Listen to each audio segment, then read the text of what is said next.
Benvenuti, come vi dicevo anche prima, il Senato della Repubblica Italiana, benvenuti in Sala Nassiriya, che come vedete ai vostri fianchi rappresenta la memoria per tutti i caduti nelle missioni italiane all'estero e quella specifica dell'operazione Antica Babilonia. Ricordarlo in questi momenti, in questi giorni, in questi mesi, credo che sia un contesto importante, vedendo quello che sta succedendo qui in Europa tra l'Ucraina e la Russia, vedendo quello che sta succedendo in Medio Oriente, vedendo quello che sta succedendo nel mondo. Voi pensate che ci sono più di 120 situazioni di guerra nel mondo, non uno o due, 120, alcune più chiaramente che conosciamo e altre no. Quindi siamo in un momento veramente, passatemi il termine, complesso, dove la pace è quello che rappresenta per tutti noi un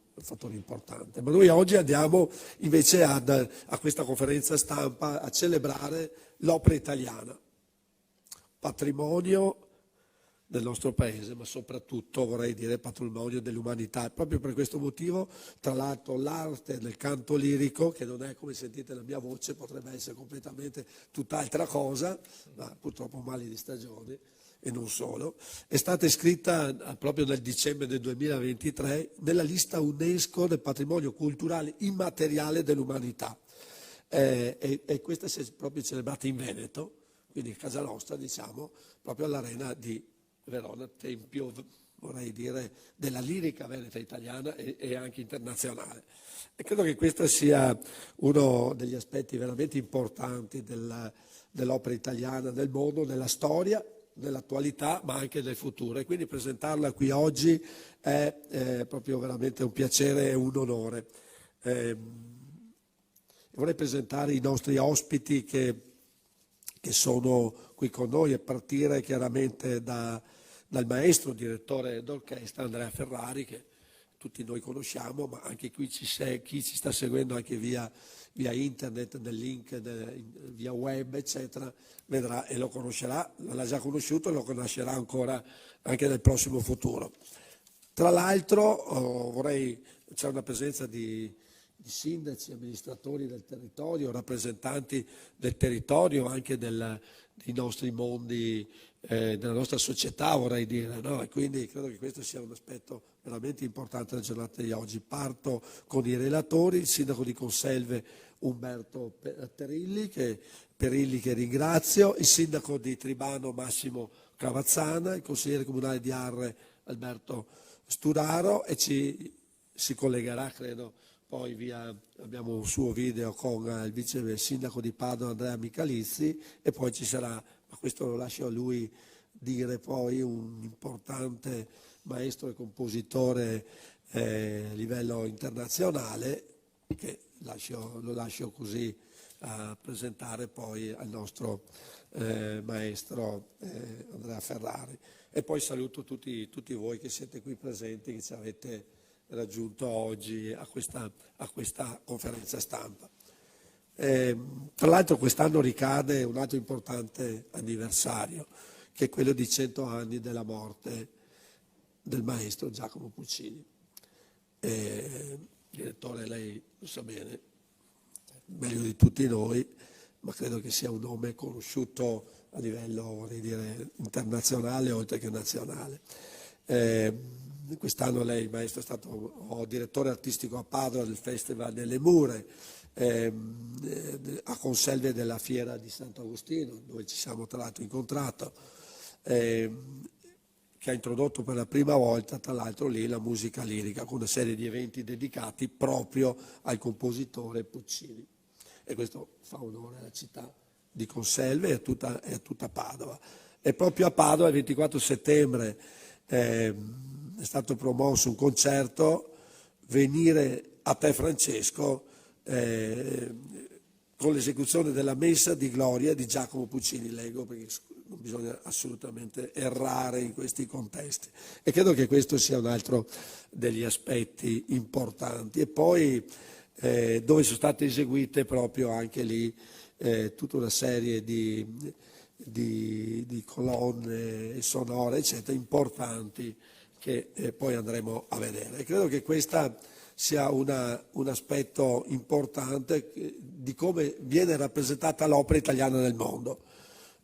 Voi pensate che nella storia i libretti della lingua ufficiali della musica erano proprio in italiano, da Mozart a qualsiasi altro, quindi voi pensate che storia, che tradizioni che rappresentano in Italia, l'Italia è la culla, vorrei dire, no, dell'arte, della musica e di tantissimi, del mangiare, dei prodotti locali, quindi colgo l'occasione anche per salutare il presidente della nostra cantina di Conselve e non solo, di Colli Ugani, che ha portato tra l'altro un'altra eccellenza dei nostri territori, che come l'eccellenza dell'arte e della musica possiamo essere gli ambasciatori a livello internazionale, lo siamo anche su alcuni nostri prodotti della nostra terra, e quindi tra il Friularo nel caso specifico e tantissimi altri prodotti, quindi colgo l'occasione per salutare anche questa considerazione. È vero, noi alleggiamo a contesti internazionali, soprattutto con la musica, con l'opera, eccetera, ma altrettanto dobbiamo ritrovarci nella realtà di tutti i nostri giorni, che è la nostra terra, i prodotti della nostra terra, le due cose insieme. E qui i nostri amministratori, i nostri sindaci lo sanno bene cosa significa essere il front office importante per tutte le problematiche e le situazioni dei nostri territori, con i nostri cittadini. Quindi vorrei, ecco, questa mia breve presentazione, vorrei lasciare all'introduzione, all'intervento, al direttore d'orchestra, il maestro Andrea Ferrari. A te la parola. Grazie senatore. Tra l'altro, grazie. E proprio nelle sue parole lei ha colto perfettamente lo spirito di tutto il progetto nel suo insieme, ovvero che l'opera lirica italiana, la nostra incredibile tradizione, diventa poi veicolo per tutte le nostre eccellenze. Questo è il percorso che noi vogliamo condividere e che quindi introduciamo oggi in questa straordinaria cornice. Dicono alcune delle parole più importanti del repertorio delle opere pucciniane, cita all'interno dell'opera Tosca queste parole: vissi d'arte, vissi d'amore, non feci mai male ad anima viva. Credo che queste parole racchiudono in sé un significato importantissimo, perché poi Puccini dice: l'ispirazione è un risveglio, una fuga da tutte le facoltà umane e si manifesta in tutte le grandi conquiste artistiche. Allora io mi richiamo velocissimamente a ciò che questa istituzione ci richiama, ovvero al concetto che l'uguaglianza dei cittadini passa attraverso l'uguale opportunità di accesso ai processi di creazione e fruizione della cultura. E questa è una frase che citò l'allora Presidente della Corte Costituzionale Giancarlo Coraggio all'indomani della rinascita dopo il Covid. Quindi perché ripartire dalla nostra grande cultura? Perché l'opera lirica è riconosciuta ovunque nel mondo come testimone e ambasciatrice della nostra cultura e della nostra identità nazionale ed è un potente veicolo di conoscenza e promozione del nostro territorio. Il patrimonio storico e quello artistico citati nell'articolo 9 della nostra Costituzione sono beni che il nostro Stato promuove e tutela. Ecco perché partire dal Veneto, dal nostro Veneto, dalla nostra Padova, dal nostro Conselvano, ed ecco perché sono così grato che tutti questi amici rappresentanti delle istituzioni, cittadini, appartenenti al mondo produttivo abbiano voluto essere presenti qui con noi. Ecco, l'essere stato nominato direttore artistico a Conselve mi ha consentito, assieme agli amministratori, al sindaco, che ringrazio ancora una volta per la sua fiducia, agli assessori che sono qui presenti, di poter presentare per la prima volta questo all'interno della tradizionale fiera di Conselve un percorso lirico dedicato al maestro Puccini. E proprio noi abbiamo esordito insieme, concludendo l'evento, insomma, questo straordinario percorso con un concerto memorabile il 1° settembre, di cui chiederei di mandare un brevissimo contributo.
Naturalmente sono brevi frammenti perché il tempo stringe, ma è per ricordarci, insomma, ecco, tornare alla memoria a questa straordinaria serata che abbiamo celebrato insieme. Questo Puccini Festival 2024 è poi proseguito, come dicevamo, anche nella città di Padova e con il concerto Venire a te Francesco, dedicato nel mese francescano, dedicato appunto a Puccini e alla sua messa di gloria. E questo concerto, che è stato patrocinato dal Senato, dal senatore e dalla città di Padova, e naturalmente con il sostegno della Basilica, del rettore Antonio Ramina e di quanti hanno lavorato. Voglio ringraziare per questa memorabile serata il coro della Basilica del Santo e il maestro Valerio Casarin, che naturalmente sono stati parte integrante di questa straordinaria occasione. Anche qui abbiamo un breve contributo filmato.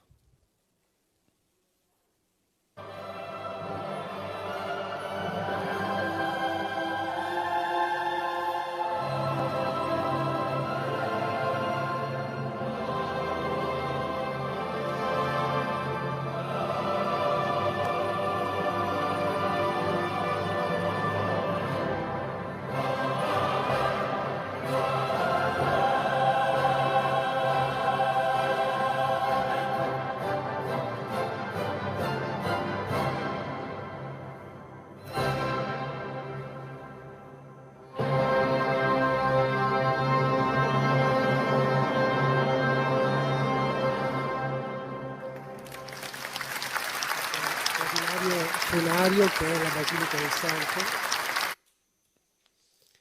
questo straordinario scenario che è la Basilica del Santo e che ci ha dato appunto la possibilità di allargare il concetto del Festival Pucciniano e di portarlo anche al 2025 con quello che diventerà il Festival delle Mura di Padova e del quale adesso ci parlerà con il suo contributo il vice sindaco Andrea Michalizzi.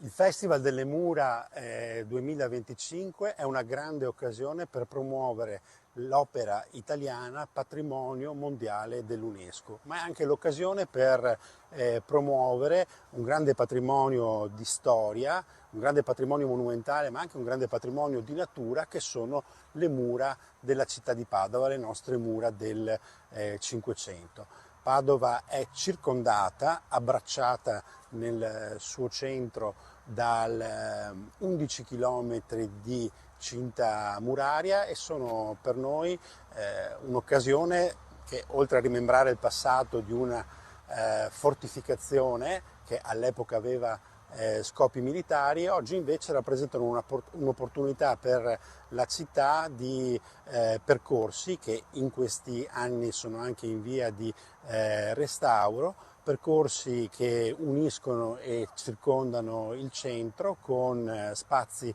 di natura e i monumenti più importanti della città. Quindi un'occasione per scoprire un ambito forse non sempre conosciuto dai padovani, che però ci regala sempre grandi sorprese e grandi magie in termini di bellezza e in termini di storia della nostra città. Voglio ringraziare il maestro Andrea Ferrari, che sarà protagonista della musica, e ringrazio ovviamente il senatore De Poli sia per l'appuntamento al Senato e la presentazione della conferenza stampa, ma anche per il patrocinio di questa importante iniziativa che ha anche il contributo del Comitato Mura di Padova, che è un patrimonio di conoscenze importantissimo e che è un motore instancabile che organizza escursioni, visite guidate e consente di far conoscere questo bellissimo patrimonio a tanti padovani. Ecco, quindi il ringraziamento al vice sindaco Michalizzi, unito anche a quello all'assessore alla cultura Andrea Colasio, che aveva mandato il suo contributo, che non siamo riusciti per problemi tecnici a mandare, che mi aveva definito anche il primo motore immobile nella sua aristotelica visione del mondo, insomma persona di altissima cultura che ci sostiene assieme all'amministrazione in questo meraviglioso progetto. Ecco, però non è finita qui, nel senso che questo nostro essere percepiti come veneti nel mondo ci collega anche straordinariamente alla città di Venezia, alla recente mostra del cinema, dove ho avuto la possibilità di incontrare, di conoscere il maestro John Dabney, che era lì presente, perché John Dabney è stato il compositore della colonna sonora del film The Passion of the Christ, della Passione di Cristo. Celebrava quest'anno i 20 anni da quel straordinario documento, e poi era lì per presentare le sue musiche per la serie Horizon di Kevin Costner. E in quella occasione, diciamo, mi sono permesso di chiedere un suo contributo musicale per il concerto del Santo. Lui con grande generosità mi ha dato la disponibilità di poter eseguire il prologo, che è una straordinaria elegia per violoncello e orchestra, tra l'altro eseguita dal maestro Giuseppe Barutti, primo violoncello dei solisti veneti, primo violoncello dell'Orchestra della Fenice di Venezia, che avremmo voluto avere ospite qui, ma non siamo riusciti a coordinarci, magari in un prossimo futuro, chissà. E quindi vi propongo questa breve esecuzione con le musiche del maestro John Dabney, il prologo dal The Passion, dal concerto presso la Basilica del Santo.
Il brano dura circa 8 minuti, quindi insomma, non avevamo il tempo tecnico per poterlo ascoltare completamente, ma è stato di una suggestione davvero straordinaria. Sarebbero tante cose da dire su questa pagina. Mi collego semplicemente, ecco, per dire di come grazie a tutte queste straordinarie occasioni è possibile incrociare le strade di tante persone straordinarie che poi celebrano la nostra nazione e la nostra tradizione. Proprio a questo proposito ho chiesto al maestro Dabney di mandarci un suo contributo e un saluto anche per questa giornata, e adesso credo che nessuno meglio di lui possa sottolineare la valenza non soltanto del nostro, insomma, sodalizio, che in qualche modo è all'inizio, ma soprattutto quanto è importante anche per lui la nostra tradizione musicale operistica.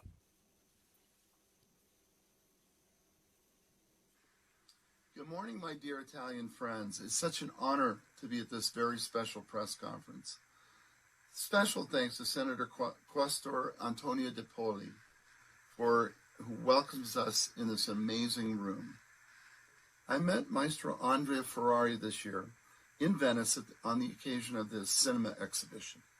I welcomed his invitation to play some of my pages from the Passion of the Christ oratorio. And it was such a successful performance that I was so impressed. There were so many people there enjoying the music. Maestro Ferrari knows that I am available to continue our mutual friendship and our relationship, and I would love to have the opportunity to have you consider playing the whole Passion oratorio, hopefully sometime next year. All Italian music is such a favorite of mine. I've been so inspired by the great Italian composers Puccini and Verdi. They're near and dear to my heart. So the idea of being able to perhaps perform the Passion Oratorio in Padua once again would be a great honor for me. And I would love the opportunity to speak more about that as into next year. Thank you.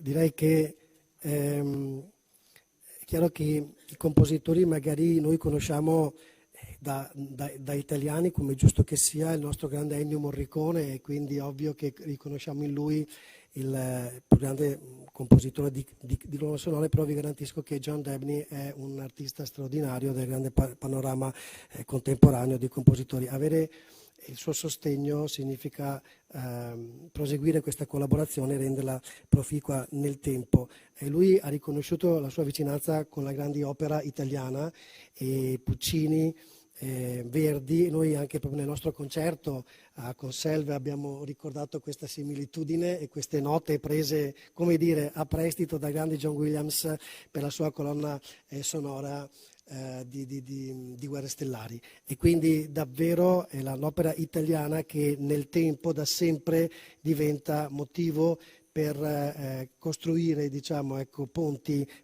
nel mondo. Quindi noi ci auguriamo, ecco, attraverso questo percorso del Festival Pucciniano, dell'opera italiana, che anche il nostro territorio continui a sostenere queste iniziative, e attraverso anche queste iniziative si faccia promotore poi di tutte i propri straordinari prodotti del territorio, che ben sono stati elencati dal senatore, che so che anche il sindaco Perilli avrà modo poi di sostenere ulteriormente. Una piccola parola soltanto in conclusione per collegarmi a quanto il dottor Sturauro poi dirà in conclusione, ovvero parlando dei flussi migratori. È esistito un tempo nel quale tanti veneti, tanti conselvani, tanti cittadini del suo comune, Arre, sono dovuti migrare nel mondo, all'estero, per cercare maggior fortuna, perché non c'era grande ricchezza nelle nostre terre. Ecco, il tempo ci ha consegnato invece la possibilità di essere oggi dei migranti un po' diversi, migranti che possono spostarsi molto rapidamente e ritornare poi nelle proprie terre e condividere le esperienze maturate nel mondo. Quindi, nel concludere, ecco, il mio intervento, non posso che ringraziare il senatore per questa straordinaria opportunità, per essere promotore naturalmente del suo Veneto nel mondo e del nostro territorio che si affianca e ci accompagna per un progetto che ci auguriamo sia solo all'inizio del proprio cammino. Grazie anche al dottor Borella, che mi ha assistito nella preparazione di tutto il materiale per il viaggio che poi continueremo insieme. Grazie ancora a tutti voi, ai sindaci presenti e a tutti gli amici che ci stanno seguendo. Grazie. Grazie al maestro Andrea Ferrari. Io direi adesso di passare la parola al sindaco di Conselve, Umberto Perilli. Prego Umberto. Grazie, allora io parto da dove ha finito il maestro Ferrari, associandomi al ringraziamento al senatore De Poli, al nostro padrone di casa oggi, per la sua ospitalità e per dimostrarci con la disponibilità che ci ha assicurato che le istituzioni centrali sono vicine alle istituzioni locali e alle associazioni che danno vita ai nostri territori e concretizzano quella solidarietà orizzontale di cui parla la nostra Costituzione, che trasuda dalle mura di questi locali. Quindi davvero grazie. E grazie anche al maestro Ferrari, che ha contribuito a creare questo evento e con la passione che gli abbiamo visto esprimere nell'esercizio quasi fisico della sua direzione nei brevi filmati che abbiamo visto, perché appunto lui ci mette non soltanto l'anima e la sua scienza e coscienza, ma anche il corpo. E nel volantino che ha predisposto di presentazione di questo incontro, di questa conferenza stampa, il maestro ci ha proposto di unire i piccoli borghi con le grandi città per proiettarli tutti quanti insieme nel mondo, e leggo: uniti dallo spirito del nostro paese, racchiuso nel microcosmo dell'opera italiana che tutto il mondo ammira. Ecco, a Conselve abbiamo voluto far tesoro di questa indicazione che lui già aveva espresso e abbiamo voluto fare del più importante evento, pluricentenario evento del nostro territorio, la Fiera di Sant'Agostino, una vera e propria cartolina musicale. La Fiera di Sant'Agostino è un evento, è una manifestazione fieristica, appunto, giunta quest'anno alla sua 445esima edizione, e ogni anno si estende dalla fine dell'estate fino ai primi giorni di settembre, e tradizionalmente ormai unisce la storia agricola del nostro territorio, qui così ampiamente rappresentata appunto dai rappresentanti delle varie associazioni che si occupano di agricoltura, da Confagricoltura a Coldiretti, che sono qui presenti oggi. Ma pensate che addirittura è stata istituita, risulta che sia stata istituita nel 1578 con una ducale del doge di allora di Venezia, Niccolò da Ponte, per consentire con una fiera franca ai coltivatori di commerciare i loro prodotti senza pagare dazio. Una fiera che si è poi evoluta, e negli ultimi anni abbiamo voluto darle un impulso nuovo e diverso, in cui le manifestazioni fieristiche sono ancora sicuramente importanti, ma si sono trasformate anche in luoghi dove al commercio e al divertimento si affiancano occasioni di confronto tra gli operatori dei più vari settori, e dove le varie associazioni economiche si confrontano sui vari temi di attualità. A noi piace pensare che sia il prototipo del centro commerciale naturale a cielo aperto, dove lo stand e la bancarella sono, nel mio modo di pensare, i precursori dell'unica forma di commercio di prossimità che è in grado di sopravvivere alla vendita online, perché è il commercio che è anche esperienza umana, e che oltre che atto di acquisto, e dove si offre al cliente compratore un'esperienza oltre che un oggetto, un'esperienza che evidentemente la vendita online non può darti, e ci piace contrapporre questa che noi chiamiamo vendita on life, vendita come esperienza di vita, alla vendita online. Quest'anno abbiamo voluto dedicare anche uno spazio in questo contesto a un autore teatrante del Cinquecento, Angelo Beolco, detto Ruzzante, da cui abbiamo preso lo spunto appunto per ragionare sulle tipicità e i prodotti del nostro territorio.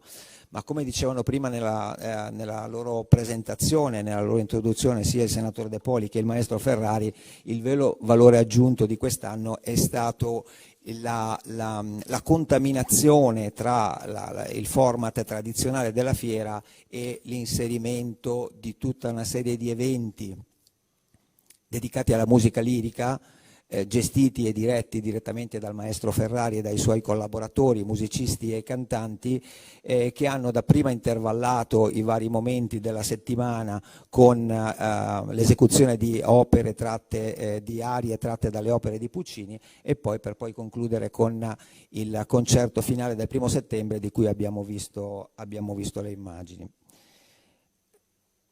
Immagino qualcuno si chiederà, sì, ma cosa c'entra Beolco, cosa c'entra Ruzzante con Puccini? Ruzzante in alcune delle sue opere aveva parlato, ci aveva raccontato di un certo vin rabbioso o vin sgarboso prodotto nel Pavan, cioè la campagna padovana. Ecco, io nella mia mente ho voluto associare il colore rosso delle passioni tragiche e anche cruente di Tosca al colore rosso rubino, che è il colore tipico del nostro vino, che è qui il Friularo, che era stato citato prima dal senatore De Poli. Pensate che la coltivazione della vite nel nostro territorio risale addirittura all'epoca romana, ma se ne hanno tracce documentali sin dal Novecento. E a quell'epoca in alcuni documenti si parla di un vin da viaio, un vino da viaggio. Era un vino che poi è stato regalato addirittura a Federico II di Svevia dai monaci di Santa Giustina nel 1239, quindi è una storia millenaria. E poi è il vino che da documenti risulta essere stato il vino presente sulle tavole dei Carraresi, i signori medievali di Padova. Si ricava da un particolare biotipo di uva raboso, l'unica a bacca rossa che è riconosciuta come autoctona per tutta la provincia di Padova e coltivata in 14 comuni che vorrei indicare, perché poi sono rappresentati qui dai loro massimi esponenti, molti di questi, e sono Agna, Arre, Bagnoli di Sopra, Battaglia Terme, Bovolenta, Candiana, Due Carrare, Cartura, Conselve, Monselice, Pernumia, San Pietro Viminario, Terrassa Padovana e Tribano. Le origini di questo vino, di questa uva, il vitigno raboso, sembra che risalgano alla parola rabbioso, che stava ad indicare proprio un vino in cui spiccava l'acidità e i tannini, e per provocare era un vino crudo, duro, difficile da utilizzare, e poi con i processi di vinificazione successivi invece è stato reso più è stato migliorato e reso più utilizzabile. E da questo vitigno viene ricavato il nostro friularo, anche questo un nome curioso, un nome strano. Pare che derivi dalla circostanza che i contadini, per cercare di gestire, per addomesticare questo vino, iniziarono a lasciarlo appassire, a raccoglierlo soltanto dopo San Martino, dopo l'11 novembre. E in latino a quell'epoca, quel momento dell'anno, si diceva frigus per il freddo, e poi in dialetto padovano è stato aggiunto il suffisso aro, cioè colui che fa, per ricavarne la parola frigoaro, cioè, che è la forma originaria del friulano. Oggi questo vino è cresciuto in maniera esponenziale e si guadagna a livello internazionale ogni anno premi su premi, ed è rappresentato qui dal consorzio di tutela del vino friularo, il presidente Nicola Zaggia, che ormai da quasi 30 anni, se non ricordo male, un ente che da quasi 30 anni protegge e tutela questo vino con un disciplinare molto, molto rigido. Ma se questo è il prodotto tipico del nostro territorio, che stiamo cercando di esaltare tramite la musica del maestro Ferrari, non è l'unica tipicità delle nostre zone, che sono piene anche di palazzi storici, di ville venete, di santuari.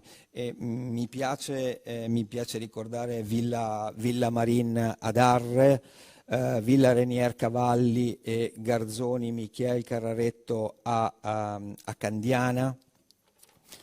Ancora abbiamo Palazzo Mingoni ad Agna, il Santuario della Beata Vergine della Misericordia di Terrassa Padovana, Palazzetto Widman e Villa Widman Borletti a Bagnoli di Sopra, la Torre Civica di Tribano, e poi alcune ville a Conselve, Villa Malipiero, Moro, Zen Chiesari, che è la sede comunale, e villa, ad esempio, Villa Sagredo, oggi Toderini, che ha avuto modo, la cui famiglia, per l'appunto Sagredo, ha intrattenuto rapporti con Galileo Galilei, Luigi XIV, il Cardinale Mazzarino, Oliver Cromwell, Carlo Goldoni, Uso Foscolo e così via.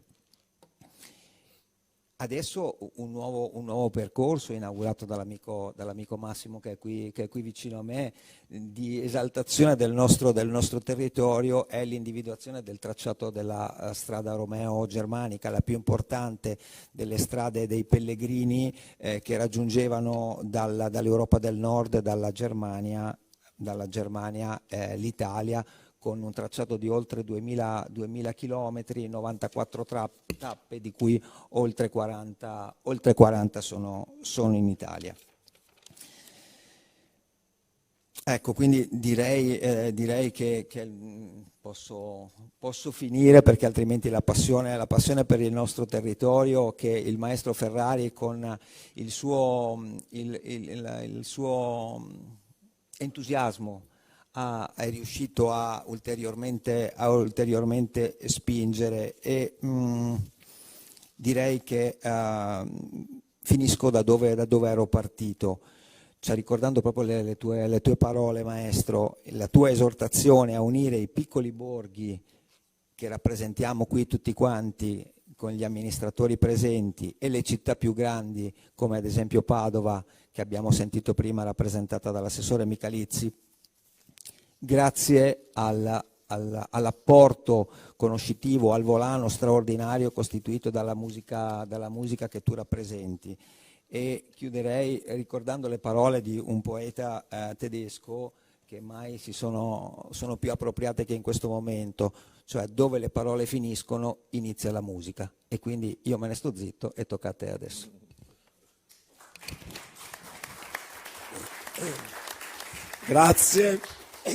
Grazie al sindaco di Conselve Umberto Perilli, che ha messo insieme la sua passione, primo, perché questo la si sentiva dalla voce, dall'entusiasmo che ha messo, con la passione del territorio, e ha coniugato tutto questo con l'opera italiana attraverso il canto lirico e il canto della sua competenza. E credo che questo è un bel... No? E se diciamo che siamo gli ambasciatori per questo aspetto, lo siamo, come dicevo prima, anche per l'altro aspetto. E invece, siccome non siamo ancora arrivati all'intelligenza artificiale, quindi non è tutto programmato, io faccio un fuori programma, per la bellezza dei fuori programma, e quindi chiamo il presidente del consorzio Rotella Vino Friularo, scusa la voce, Nicola Zaggia, al podio per dare il suo saluto. Certo che sì.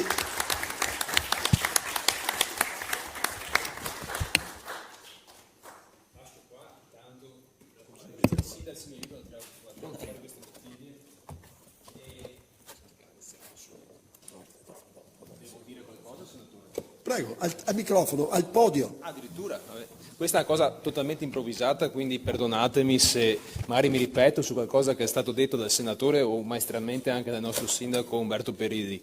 Allora, non più tardi di venerdì scorso eravamo proprio a Villa Vidma, Villa Bordetti, una delle ville citate poco fa da Umberto Perilli, il sindaco, per la tradizionale, ormai diventata tradizionale, vendemmia con i sindaci, la chiamiamo noi. Quest'anno è arricchita anche dalla presenza dei rappresentanti regionali e soprattutto anche del senatore De Poli. Questa non è tanto una vendemmia che è diventata un po' simbolica, anche se vogliamo leggermente goliardica, perché vedere 14 sindaci o rappresentanti comunali, qualche consigliere regionale e il senatore e altri rappresentanti delle associazioni di categorie con la forbice in mano a vendemmiare quel che rimane dell'uva friularo, perché ormai siamo agli sgoccioli veramente, perché il friularo sì ha una longevità importante, tanto che arriviamo a San Martino, con la cosiddetta vendemmia di San Martino, però vedere così rappresentanti delle nostre istituzioni, dei nostri comuni dove da disciplinare si può produrre il friularo, accingersi a questa fase di vendemmia è sicuramente emozionante per noi del Consorzio di tutela, ma anche simbolico per il territorio stesso. Il territorio stesso che ha bisogno, se vogliamo, da un lato di essere testimoniato, essere portato da dove, nei posti di potere, se vogliamo, ma anche di posti di visibilità, da dove c'è visibilità. E i sindaci in questo caso hanno voluto essere testimoni e a loro volta ambasciatori del nostro prodotto, prima nel territorio locale, ma perché no anche in quelli più lontani. Non a caso, adesso qui ho un paio di bottiglie di uno dei nostri friulari che il consorzio rappresenta e tutela, e si chiama ambasciatore, c'è fatalità. Tema della giornata, i sindaci sono stati ambasciatori, noi tutti siamo del territorio ambasciatori, ossia testimoni e portavoce di questo prodotto, un prodotto unico per il nostro territorio, e vediamo come anche la musica in questo caso possa essere ambasciatrice a sua volta e veicolo di quello che è una specificità, una unicità non solo nel territorio ma soprattutto in questo caso fuori dai nostri paesi, fuori dai nostri confini e soprattutto fuori dal nostro contesto nazionale. Io non mi ero preparato nessun discorso, io sono stato veramente colpito da quello che è stato detto finora. Conosco il maestro Ferrari perché lui se lo ricorda marginalmente, ma ha suonato al mio matrimonio.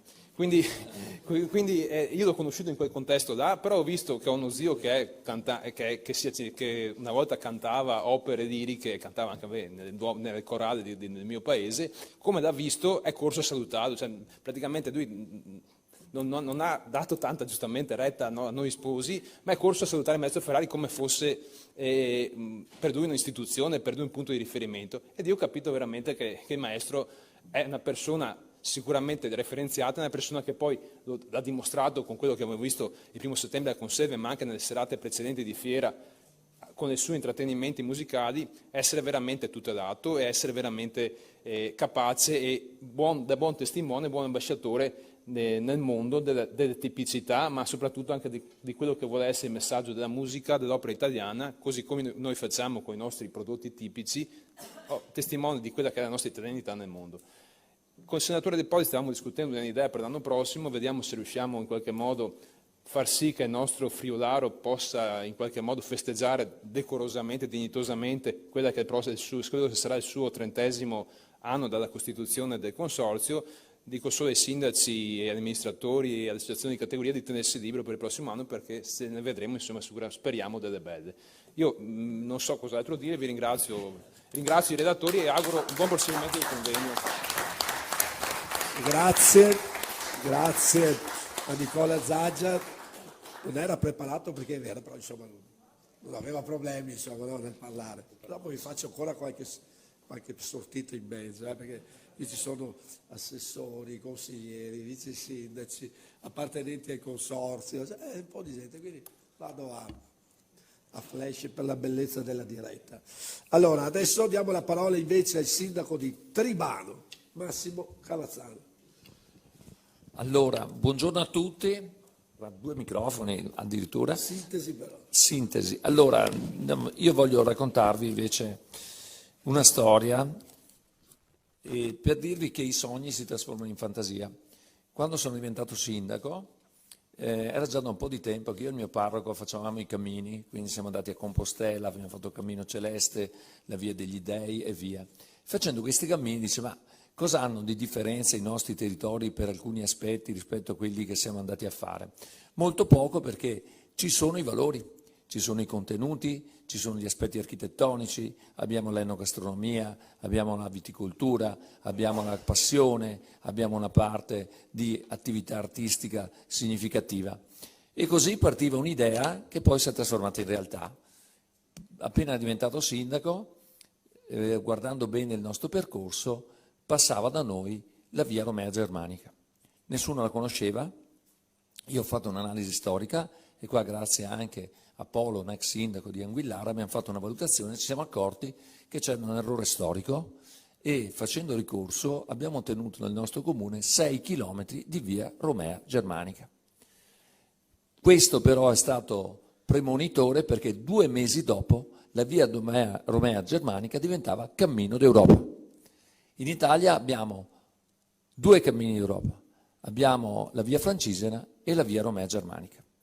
Partiva così un sogno che raccoglie 32 comuni in Italia, io rappresento tutti questi comuni perché all'interno dell'associazione Via Romea Germanica mi occupo di tutti i sindaci che attraversano questa bellissima strada. Abbiamo un'associazione europea, stiamo lavorando su questo, grazie a questo ho ricevuto come secondo comune in provincia di Padova il finanziamento per i piccoli borghi. Quindi questo dimostra che se anche non hai tante cartucce da sparare, ma c'è il valore, c'è la cultura, c'è la storia, c'è la capacità, riesci a ottenere i tuoi sogni. Il maestro Ferrari è l'altro sogno.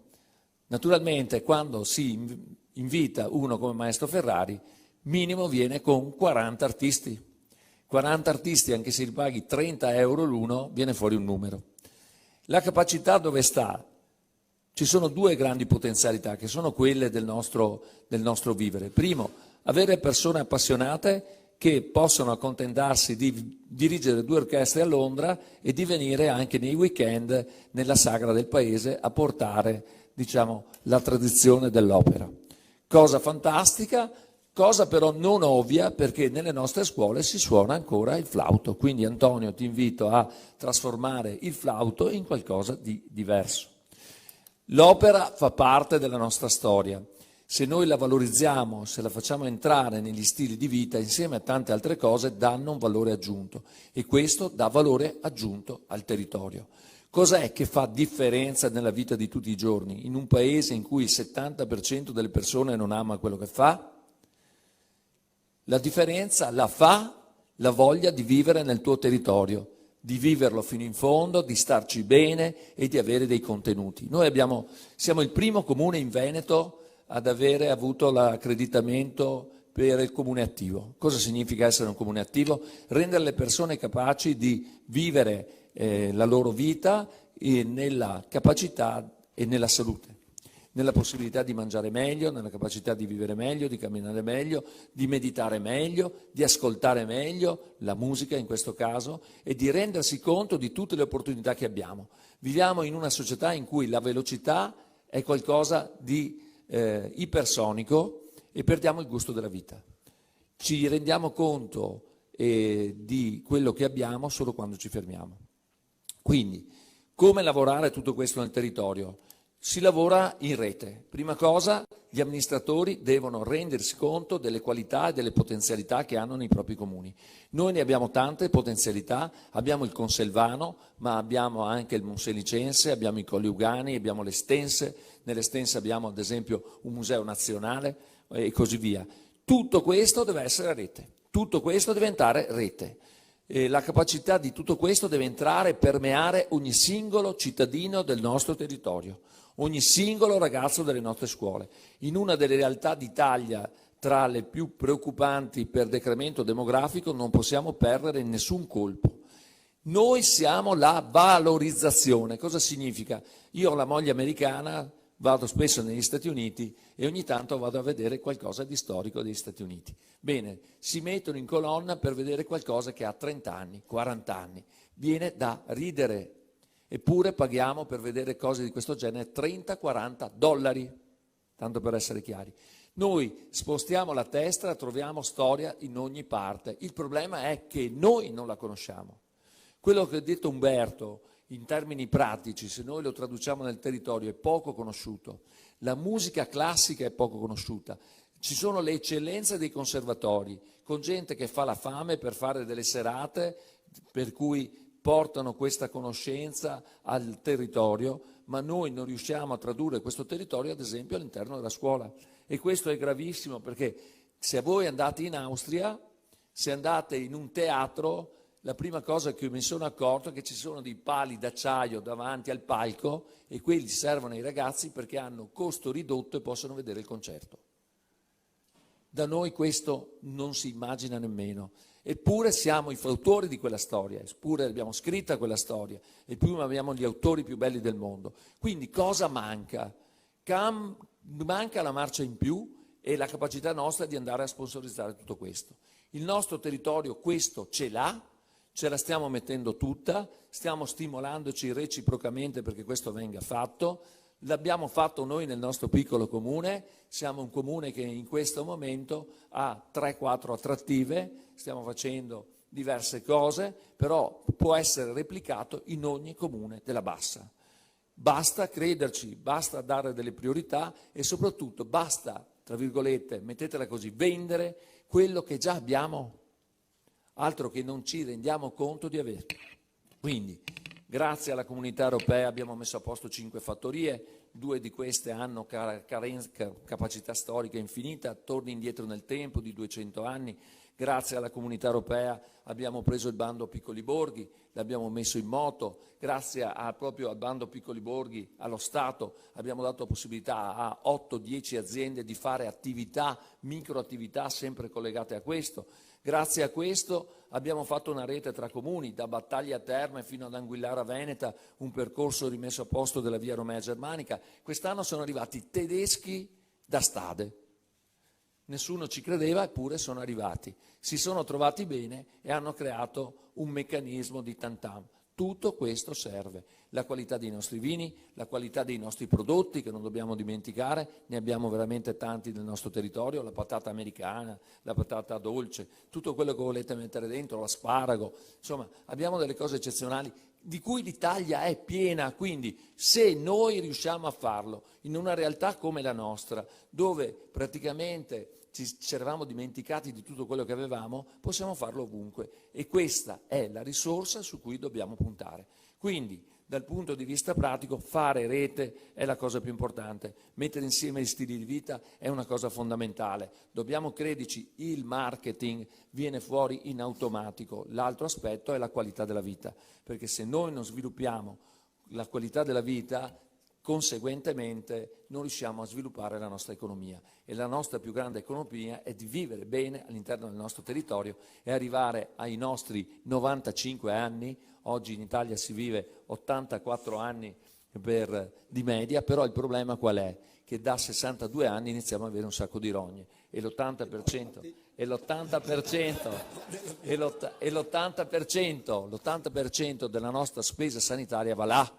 L'80%, quindi chiudendo, se noi vogliamo investire dobbiamo volerci bene, dobbiamo volere bene al nostro territorio e vivere bene all'interno del territorio, dobbiamo far sì che i nostri anziani, che ormai saranno tantissimi, stiano in forma fino all'ultimo giorno della loro vita. La cultura, ecco, la capacità di vivere bene i nostri territori, la musica, la tradizione, la meditazione, tutta la parte che riguarda la nostra storia legata ad esempio alla nostra storia collegata alle chiese, eccetera, eccetera, sono fondamentali per ridare valore ai nostri territori. Grazie. Grazie Massimo, che condivido molte delle cose che ha detto, non tutte chiaramente, perché uno a 60 anni è ancora un ragazzino, ti sto dicendo, a 70 anni comincia a maturare, a 80 è già un'età diciamo buona, da 90 a 100 comincia a essere una persona della terza età. Come il vino buono migliore. Come della botte buona. Il concetto adesso al di là delle battute è cambiato, il stile di vita eccetera, una persona a 60 anni, 30 anni fa era una persona anziana, oggi a 60 anni è ancora una persona che ha un trend di vita al minimo di altri 30.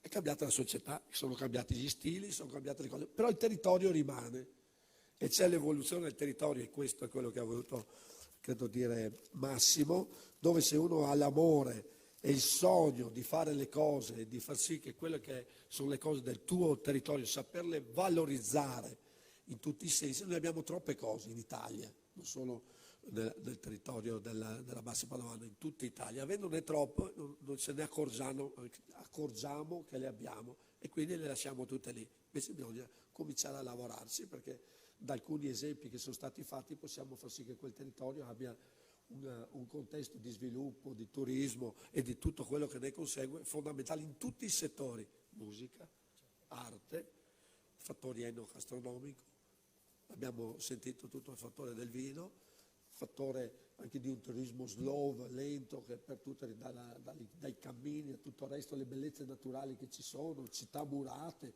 ma ce n'è una serie di cose dove bisogna cominciare a ragionare in modo diverso. E proprio per questo motivo passiamo da questo che significa trarre. E abbiamo avuto però nella nostra storia del Veneto e dell'Italia anche dei momenti di grande difficoltà. E quindi abbiamo avuto molti cittadini, i nostri cittadini, i nostri parenti, i nostri amici che sono andati nel mondo. E questi sono i nostri ambasciatori, se riusciamo a coinvolgerli nel mondo rispetto a quello che è il Made in Italy e tutto quello che noi rappresentiamo. E proprio per questo motivo vorrei dare la parola al consigliere di Arre, già sindaco, Alberto Sturaro. Grazie. Chiedo di inserire le slide. Sì, io sono profondamente orgoglioso che l'Opera Italiana sia ambasciatrice del Veneto nel mondo, però la situazione attuale è sicuramente molto diversa dalla domanda e dall'offerta di fine 800 e primi del Novecento. Infatti nel mio intervento illustrerò il mondo veneto di allora attraverso l'emigrazione. I veneti erano ambiti per la loro operosità, laboriosità e disponibilità, in quanto erano capaci di imprese impossibili e senza grilli per la testa. Quindi quello che illustro pertanto è il fenomeno dell'emigrazione di Arre in particolare, che verosimilmente rispecchia quella del padovano e del conselvano in senso più esteso. Ho avuto modo dagli archivi comunali di recuperare i registri dai quali c'è una elencazione di entrate e uscite dal comune a partire dal 1887 al 1953. Quindi io li considero 66 anni di sofferenze e speranze. Vediamo dove e come si è sviluppata questa emigrazione. Noi ad Arre abbiamo il grosso privilegio di avere il monumento all'emigrante, che penso sia l'unica opera che è presente nel territorio del Padovano. È un'opera che ci ha regalato il nostro concittadino Orazio Quebella, nato ad Arre, che però è stato costretto ad emigrare in giovane età, quindi all'età di 10-12 anni è partito con i genitori, con la sorella, per Castelletto Monferrato e lì è morto qualche anno fa. L'opera è in cemento ed è stata posizionata, ce l'ha regalata e fatta trasportare da Alessandria fino ad Arre nel 2012. Vedete lì questo monumento che è una persona con la valigia in mano che cammina sul mondo, e quindi in sé quest'opera rappresenta proprio questa figura dell'aresano, del conselvano, del cittadino del conselvano che si è distribuito in tutto il territorio del mondo. Noi proprio avendo come catalizzatore questo monumento abbiamo già fatto delle feste dell'emigrante in tempi remoti, quindi parlo anni 80-90, però abbiamo deciso con cadenza biennale di mettere in piedi questa festa dell'emigrante e l'abbiamo già fatta nel 2022 e l'abbiamo fatta nel 2024 quest'anno, con la collaborazione anche con la partecipazione di Anguillara Veneta e dei padovani nel mondo.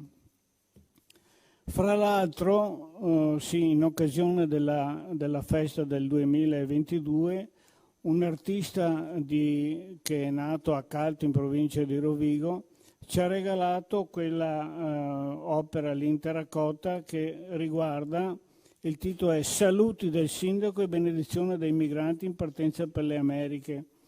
Vedete lì attorno le autorità che erano presenti nell'occasione, naturalmente il sindaco di Arre, un rappresentante di Agna, la sindaca di Anguillara Veneta e la regione Veneto, proprio perché queste problematiche e queste realtà sono comuni a tutti questi nostri comuni.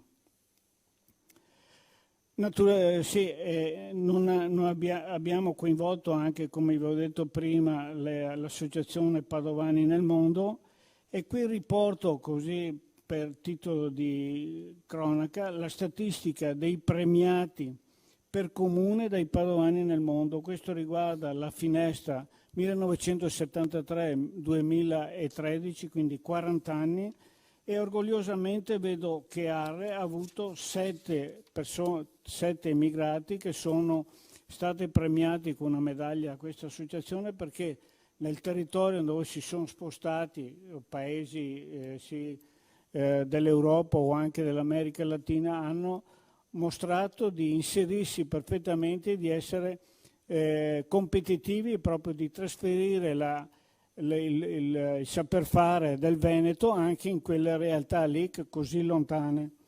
C'è anche Anguillara e Conselve, anche a Agna e Candiana, però orgogliosamente Arre è al primo posto di questa classifica dei comuni del Conselvano. Qui vi riporto il censimento che è stato fatto nel 1881. Arre aveva 1747 abitanti, con quella suddivisione in maschi e femmine, vabbè, non importa. La cosa è che, mostrando, e vado avanti, ecco qua, questa è la situazione che si è presentata da questa selezione dei dati dei registri comunali.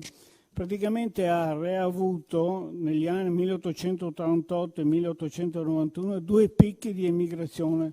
Sono partiti, e vedete lì dal grafico, praticamente in totale 140 persone, quindi verosimilmente il 10% della popolazione residente, che si è trasferita non tanto nelle regioni italiane, perché a quel tempo l'Italia era malmessa in qualsiasi regione, non c'era ancora stata l'industrializzazione, ma si sono dirette verso il Sud America, e quindi in quelle due date molto verosimilmente favorite dal Brasile, perché dava terreni, dava dei terreni in affitto a bassissimo costo, oppure per le spese di viaggio.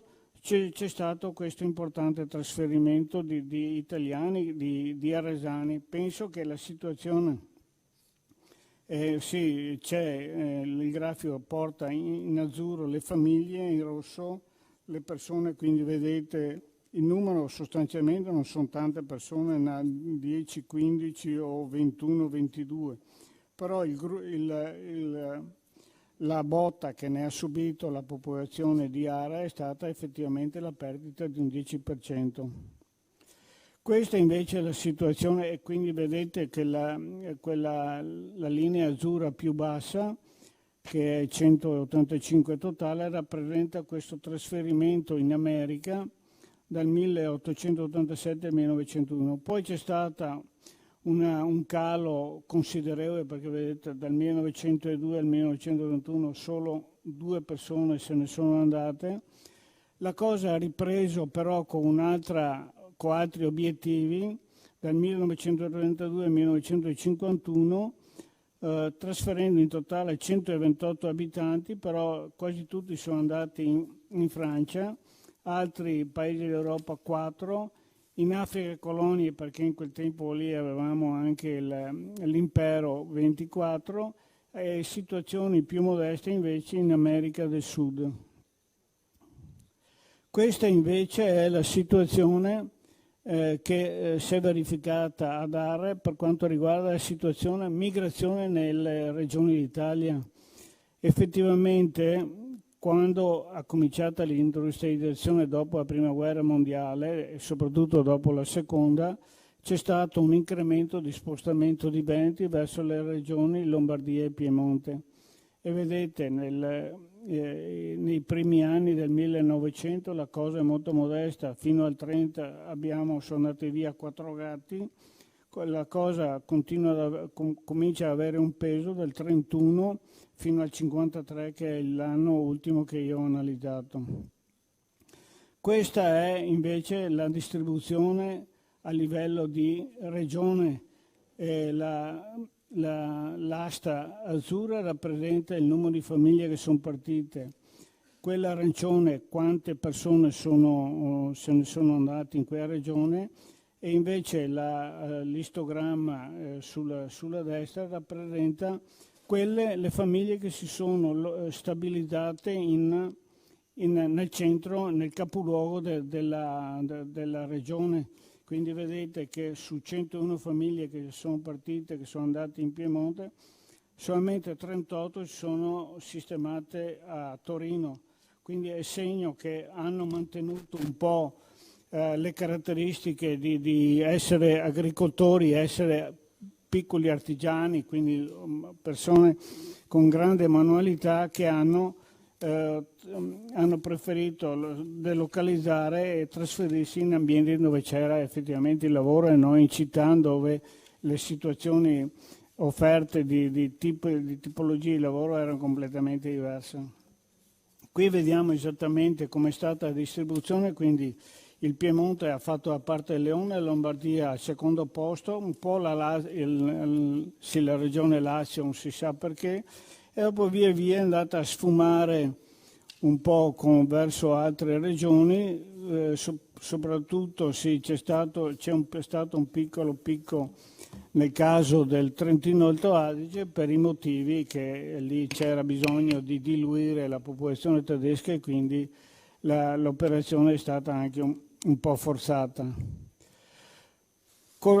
Sì, vi do anche qualche dato un po' per capire l'entità di questa migrazione, soprattutto per quanto riguarda il periodo di quando era promettente e invitante il Brasile. Negli anni 1901-1903 praticamente partivano 1500 italiani all'anno e c'era un traffico, come forse più degli aerei di adesso, 47 piroscafi all'anno che andavano avanti e indietro a trasportare le persone e le compagnie di bandiera che trasportavano ce n'erano parecchie, quindi segno che questa realtà aveva un business e c'erano sicuramente compagnie che lo sfruttavano.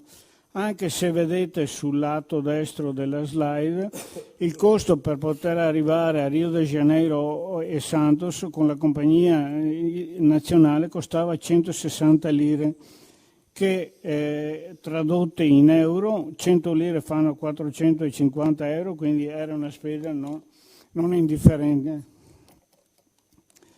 Ecco qua la tratta nel 1888 andare da Genova a Santos, perché il porto di partenza era Genova, infatti i nostri veneti si trasferivano a Genova prima di partire, durava 25 giorni, quindi un'impresa che bisognava pensare, che era pensata con grande magari rammarico, difficoltà, tristezza, perché il viaggio era quasi sempre di non ritorno e quindi bisognava in qualche maniera essere sicuri di questo nuovo insediamento e quindi ci si portava via moglie, figli e tutto quanto, e quindi cambiava un po' la situazione di adesso, che magari uno si sposta come figlio o come genitore e dopo in qualche maniera ha sempre la possibilità di fare ritorno a casa. Volevo ricordare anche che in occasione proprio della festa lì del 2022 le parrocchie dell'area candiana, l'unità pastorale del Conselvano ha prodotto questo libro, La speranza in valigia, che è l'emigrazione in memoria d'uomo, ossia hanno intervistato persone, parenti, amici che hanno avuto a che fare con parenti che hanno sviluppato che hanno utilizzato questo fenomeno. Vi ringrazio per l'attenzione, ne approfitto naturalmente per salutare e ringraziare quel gentile pubblico con cui ci siamo presentati questa mattina. Naturalmente un vivo ringraziamento al senatore De Poli per la sua disponibilità, al maestro Ferrari che ha in qualche maniera approvato anche questa mia proposta, questa proposta di ARE, che si sente impegnato su questo fronte.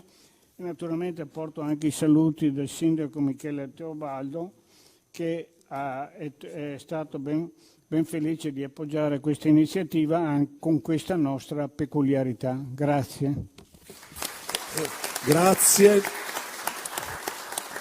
Grazie.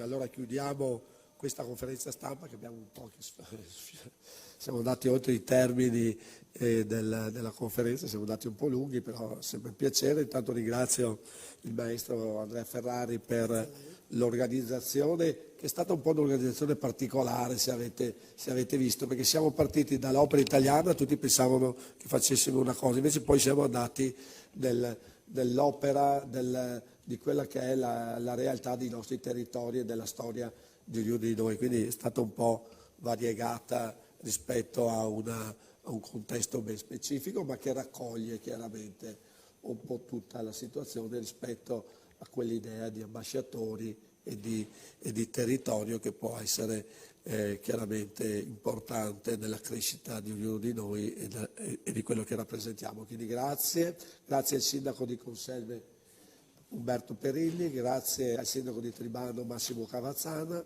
Alberto Sturaro che abbiamo appena sentito, tutti i contributi video, ai sindaci che sono presenti, quindi da Stella Vegro, sindaco di Agna, al sindaco di Terrassa Filippo Silvestri, al sindaco di Bagnoli Matteo Ruzzone e a tutti gli assessori, sindaci e consiglieri e chiaramente gli altri componenti del mondo agricolo e del territorio che sono presenti, che ringrazio per questo. Facciamo la foto finale a noi, grazie a tutti e buona continuazione.